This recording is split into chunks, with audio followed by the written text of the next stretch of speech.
I think it's pretty safe to say that Street Fighter VI is one of the biggest fighting games at the moment. With Season 2 on the way, I think I can proudly say this is my favorite fighting game I've ever tried learning. I only have just under 200 hours in the game, but I've made a lot of improvements since release, and I've adored watching tournaments and content creators do their thing with the game. With that being said, if there's any problem I've had with the game, it's picking who I want to play. I briefly talked about this in my last Fighting Game Centered video, and it was a problem that persisted until I picked up Marissa. I think I've realized that my favorite archetype is Bruiser, is that what she is? Slowish but hard-hitting Bruiser, whatever. I say this because this was also around the time I started Tekken 8, and I grew attached to Jack 8. And hey, these are the two characters I've had most success with in each game. I did definitely try plenty of other characters before Marissa, but most of them ended up just being at the lower side of ranks. Manon, Guile, Jamie, Kim, JP, and Ed all ended up being silver, with Guile being the closest to gold. I tried Ryu, who ended up being gold, and Honda, we don't need to talk about Honda. But hey, there is one character I tried that I haven't named yet.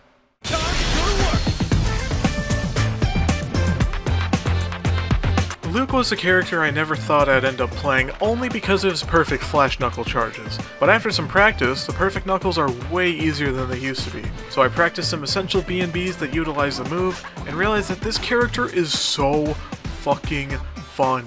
And he's pretty damn easy. If you're watching this and you're new to Street Fighter VI or the series in general, you may wonder why I say this. Now, I'm not a master at this game, far from it. I feel like I'm barely intermediate of a player. But let me attempt to briefly explain why Luke is baby's first Shoto. Let's talk about some special moves first. Sandblast may be one of the best projectile moves I've personally seen in Street Fighter. To any old heads that are about to prove me wrong, I'm still new to this series. I'm aware there may be better ones in some other game in the franchise. But anyway, what makes Sandblast so good is that it's barely a fireball like we'd see Ryu or Ken use. You see, those ones move with a set speed along the stage. But Luke's? This is just a long-range hit. It doesn't go full screen, thankfully, but oh wait, yeah, the OD version does. And if you spend another bar of drive gauge, you can make the knockdown much better.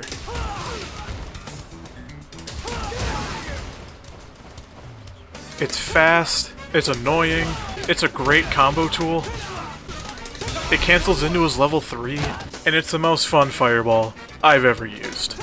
This move is essential to Luke's gameplay. Next is Flash Knuckle. If Sandblast is essential to Luke's neutral, Flash Knuckle is essential to his combos. The light variant of the move launches your opponent up a bit, going much higher if the button is held down. The medium version pushes them a bit, launching them forward if fully charged to bounce against the wall. You can even combo the fully charged medium one into the light one. The heavy one knocks the opponent down no matter what, but the length and power of the knockdown depends on the charge. But you may remember me mentioning perfect Flash Knuckles. What does that mean? Well, here, let me bring up a training mode setting. With this meter, you can see the amount of frames a move takes. 60 frames is a second, the game is 60 FPS, you probably get the idea. The uncharged light knuckle startup is 13 frames. The fully charged one is 26. However, if you charge and let go as soon as you're on the 25th frame, he yells perfect and does a version of the move that's more powerful. He can do this on the other knuckles with slightly different timing, and this is where Luke gets extremely fun. Being able to master the timing turns Luke into a high damage beast mode baby, which is what he says during his level 2. You can literally utilize all 3 versions of the move in a mid-screen combo to remove half of your opponent's health bar. Yo, you good? No. The OD version is alright, it's pretty much an easy launcher. You can spend some extra gauge to do a useless move. Well, useless until the Akuma patch drops. There's also an air variation of this move, but it's mainly used as a combo tool, or to get out of the corner. I was gonna be like, oh, they nerfed this in the Ed patch, so this move might suck now, but I ended up having some funny little scenarios with it. I now introduce Luke Screams from fall damage. Next up is Rising Uppercut. It's Shoryuken, you know the one. It's just his anti-air special, also a good combo ender most of the time. The OD1 is a good but unsafe wake-up option, of course, and inputting 2 punches during it takes more drive but has better knockdown. That's really all there is to this move as far as I'm aware. His last special move is the only one that uses a kick button, it's called Avenger. On its own, it's just a command dash, but if a punch or kick button is added, it adds an attack. Punch adds no chaser, essentially just a tackle. And kick adds impaler, which is a weird flip kick thing. I'm not gonna lie, I don't really know the practical use of the kick variant. I assume it's just a mid-screen combo ender under certain circumstances. Where the move truly shines, in my opinion, is for Oki. Quick explanation. Oki is short for Okizeme. In short, it's the pressure or mix-up you apply to an opponent while they're in recovery of a knockdown. In this case, my favorite use is to do a combo that starts with some buttons and a perfect medium knuckle, perfect light knuckle, then no chaser to be right in your opponent's face, and you're safe to do whatever you want. Throw, beta throw, jab, drive impact, the world is your oyster.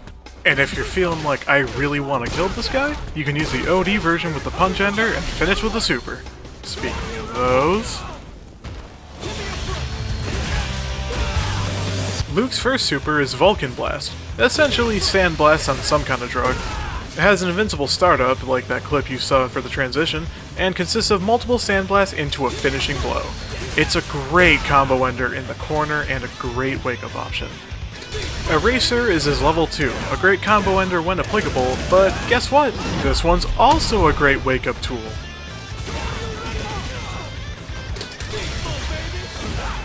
However, it doesn't move forward, and the hitbox is actually surprisingly small. And his level 3, Pale Rider, is the one you will definitely see the most. In all fairness, all level 3s are seen a lot, but Luke's... oh man, Luke's. It's iconic, it's hard-hitting, it leaves you knowing that you sent the wrong guy to Memphis. Also, check this out. Wow, Luke sure has some wild supers, huh? They must be pretty situational or hard to confirm, right?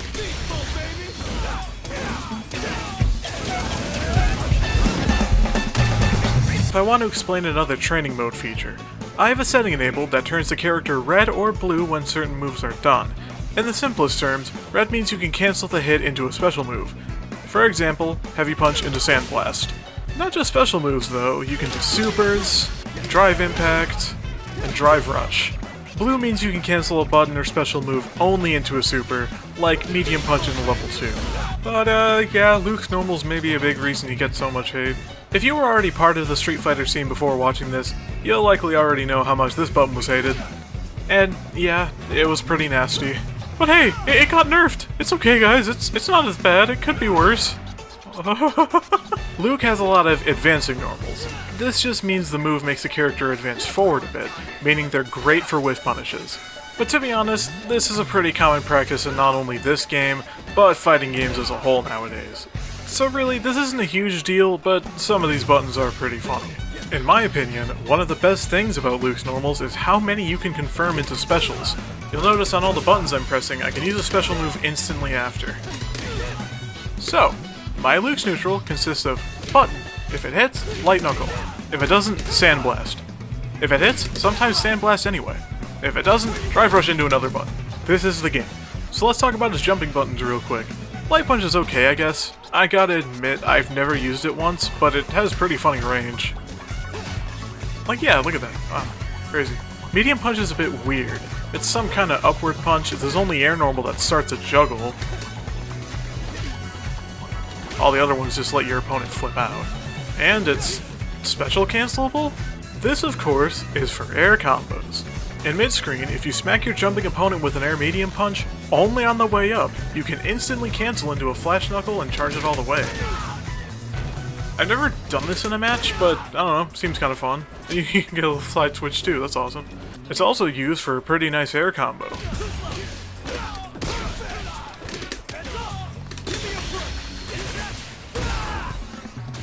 Where I was gonna make the joke that I suck at it, but then I landed it first try, so...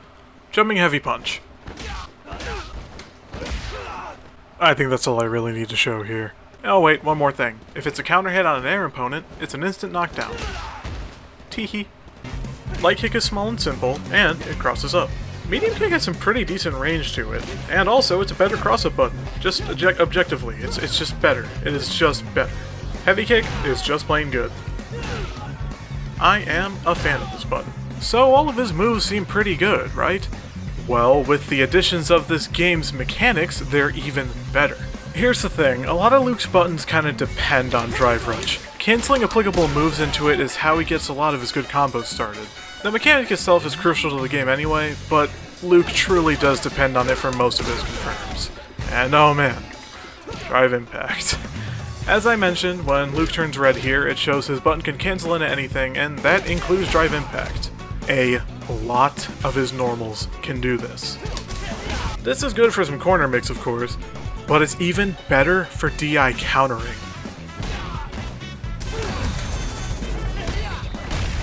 This is a huge reason this character carries me, and I am not kidding.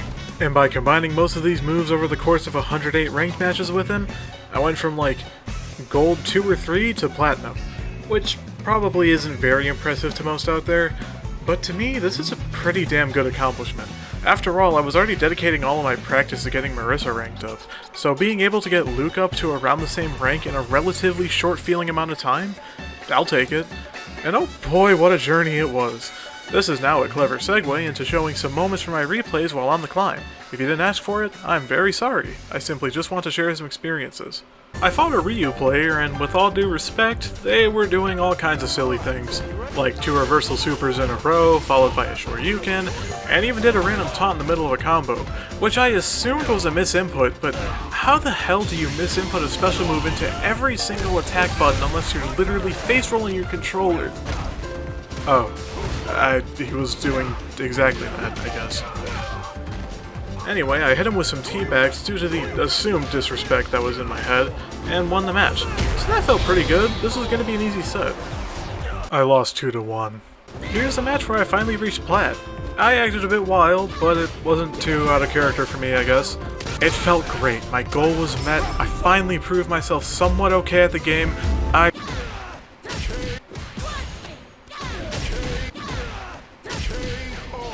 lost 2-1. Well, there goes the rank. Oh well, I'm sure I can get it back.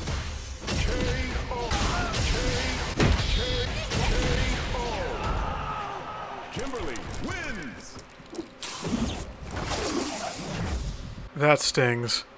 Really bad. This is a point where I kinda just lost all my confidence. The carrying was over. Maybe I wasn't cut out for this character even with the carrying. But then I finally started getting some matches on people, and the grind finally came to an end in a Luke mirror match. And with that, I took a break. And that's where my journey ends. So, yeah, that's how I ranked myself up with the best and easiest Street Fighter 6 character. Alright, let me be real for a second. Yes, Luke is probably the best character in the game at the moment, but like, best doesn't really equal easiest. Yes, he's much more likely to succeed than some other characters, but you really have to work to get to that point. I have some basic fundamentals, but I was spending most of my time practicing as an entirely different character. I only started playing Luke because I learned an easy combo with him, then learned as I went along. It was fun. But obviously, by the look of the last ranked match I played, I'm definitely not ready to get serious with him. At the same time, I was high for a majority of my recent matches, and the fact I was able to accomplish a rank up with that in mind is pretty funny. Either way, the only other thing I want to say is that I adore this game. Like I said, this has been my favorite fighting game to play and learn, even if I'm still in a bit of a scrubby mindset when playing. I'm extremely excited for future patches and other updates, especially Season 2 dropping in like a couple days as of this recording.